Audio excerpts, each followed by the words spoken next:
This is the XP Pen Artist 15.6 Pro, not to be confused with the regular 15.6 or the 16 Pro, even though the 16 Pro happens to be exactly 15.6 in diagonal, which is the same size as this tablet, the Artist Display 15.6 Pro. What's the difference? The 15.6 Pro has significantly better color quality than its non-Pro counterpart, and the pen supports tilt, there's a scroll wheel, and it comes with a stand. Compare the 15.6 Pro with the 16 Pro and you actually lose the scroll wheel and the tablet stand for a very slight improvement in color quality and report rate, which is how often the tablet sends pen position data to your computer. Now, I haven't tested the 16, but to me the 15.6 Pro is a much better deal, and I'd rather have a scroll wheel, which is getting 4 extra shortcut buttons, than marginally better color. The color on the 15.6 Pro is fantastic as it is. So, I will walk you through how to set this tablet up along with its physical features, and then I'll get to the review part. First thing in the box is the tablet itself. Remove the plastic wrap and you will see a tab to remove the screen's packaging cover. Pull that off. The stand is next, part number AC41 if you need a replacement. Hold it name side facing up and push down with your thumbs hard to open it. Then pull the flap open more until it locks in place. It's a budget plastic stand, so you only get the one drawing angle out of it. Twist open the pen capsule to get the pen. The bottom serves as a stand. The other side of the capsule has 8 extra pen tips for replacement when the one in the pen wears down.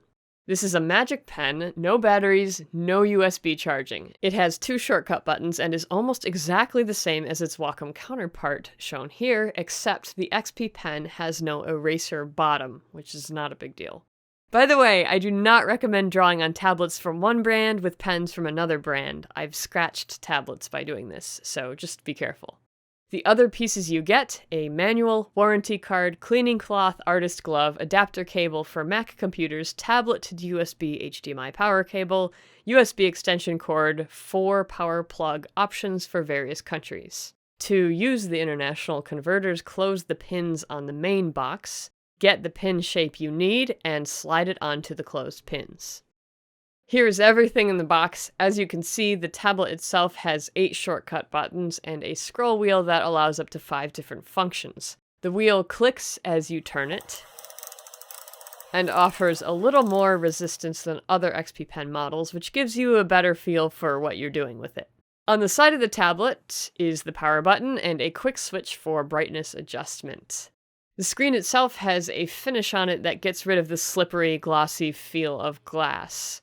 Overall, with this tablet, I see that XP Pen continues to have a better build quality compared to Huion and Gaomon tablets. To plug your tablet in, take the big cable, get the long end with this small oval-shaped mouth, and plug it into the side of the tablet. There's no up or down on that cable, so plug it in whichever way it's facing. Next, plug the red USB end into the USB extension cord because you will probably need it, and then plug the power block to the end of that. If you don't need the extension cord, you can plug the red end right into the power block. Last, plug the other USB cord and the HDMI cords into your computer. This tablet, like any other tablet with a screen, will not work unless both the USB and the HDMI cords are plugged into your computer. If you have a Mac, you use the white adapter on the HDMI end. When you plug the tablet in, if you had a dual display setup before, some windows might go missing. If this happens to you, just turn the tablet on, even if you haven't installed its drivers yet, and then you will see your missing windows and be able to drag them back. Uninstall any old tablet drivers. If you have to uninstall old drivers, then restart your computer after you're done. Go to xppen.com/download, download the correct driver, I'm using Windows, unzip, double-click, install. Restart your computer, turn the tablet on. If at this point, or at any other point in the future, you notice things are displaying strange on your tablet or the pen is being weird, right-click on the desktop and go to Display Settings. Set Scale and Layout to 100%. You can also choose if you want your tablet to show a copy of your monitor, duplicate displays, and you can change whether your tablet is to the left or to the right of your monitor. All that's left is to customize your tablet settings. Double-click the desktop icon. The first thing you want to do is click the Calibrate button. A screen appears on your tablet. Press the center of the red X's with your pen. If you feel like it's still off, do it again until you're satisfied.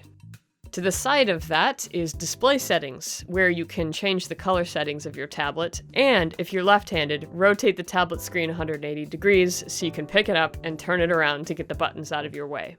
Express Keys is where you can program the shortcut buttons and the scroll wheel. To be able to switch between the scroll wheel modes, set one of the shortcut buttons to KL/KR mode switch. Now when you press that button, the scroll wheel switches to the next setting. The other side of this window allows you to choose your pen shortcut buttons and customize pen pressure. This window needs to be on the tablet and you have to press inside of it to see the blue pressure test bar appear. Once finished, it's a good idea to save your settings with Export Configuration. You can load saved settings with Import Configuration. With that, you're all set. And now for the review. The tablet worked in every program I have, which is a really good sign. It'll probably work in most free painting software too. The product page also says it's compatible with Clip Studio, Coral Painter, Maya, Mudbox, and ZBrush. Since I'm so used to tablets that offer very little pen resistance, I was surprised by how much resistance there is between the pen and the screen due to the special coating on the screen. I think most people will enjoy the resistance versus tablets that have smooth glass surfaces. Personally, I feel like the resistance is a little bit high. The Artist 15.6 Pro is somewhat insensitive, and what I mean by that is you can literally have the pen on the screen and draw a line and it won't show up if your touch is light enough. I'm not a heavy-handed artist, so again, this was a surprise and a bit frustrating right off of the bat, but you adapt to it. Of course, this also means when trying to click things with the pen, sometimes my pathetic tap was not enough to activate it, so I'd have to go back and tap again harder to get the button or whatever it was to go. Once I got past that activation point, the pressure sensitivity was great. As you can see, no problems getting lots of width variation. You just have to press harder than you'd expect if you're used to a different tablet. If you've never had a tablet before, you're probably not going to notice any of what I just said. Of course, the lines aren't perfect, because same with other reasonably priced tablets, there's a little bit of funkiness on the way the line comes to a tip when you're doing really fast strokes. The pen supports tilt. Most artists never use tilt, so it's not a big deal, but it is there. This is what the tilt function does. It lets me change the direction of the brush by tilting the pen in different directions. And you can set the tilt to respond to different things, but that's generally what you use it for. Another little quirk, the default setting for one of the pen buttons is to switch between the pen and eraser. And in Photoshop this works great, but in a lot of other programs it doesn't. So for example in Sai, when you switch to the eraser, you can't switch back to the brush. The problem with this is once you activate eraser mode with the pen button, when you click back to the brush, it might suddenly seem really difficult to make nice strokes. And this is because the pen still thinks it's in eraser mode. Similar problem with Toon Boom. If eraser mode is active, none of your tools work at all. In summary, if your pen is being strange in an art program where the eraser brush pen button doesn't work right, try clicking that button. You might have been in eraser mode without knowing it. Another thing to note, once in the middle of my testing session, the tablet decided it was going to map itself to the other monitor. Restarting the computer fixed the problem. I couldn't get it to happen again, and it hasn't happened since, so yeah.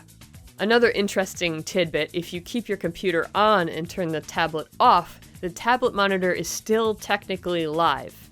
In a way, this is great because you can turn the tablet off and back on again and it'll work fine without having to restart your computer, which is an issue I have with certain Wacom tablets.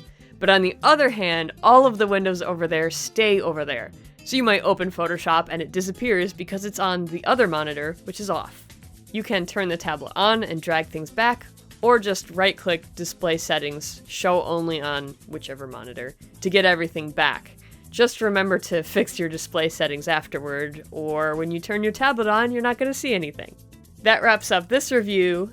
In short, the XP Pen Artist 15.6 is the best non-Wacom screen tablet I have used so far. They've all been good, but I really liked the build quality on this one and the fact that the drivers work so well in all of these programs with no problems or weird hiccups, which you kind of discover over time when you're using some of the other brands. You can see all of my tablet reviews at scribblekibble.com on the episodes page. Just click the product reviews button. I'll have a general help video about how to decide which tablet to get coming out sometime this year. Thanks for watching!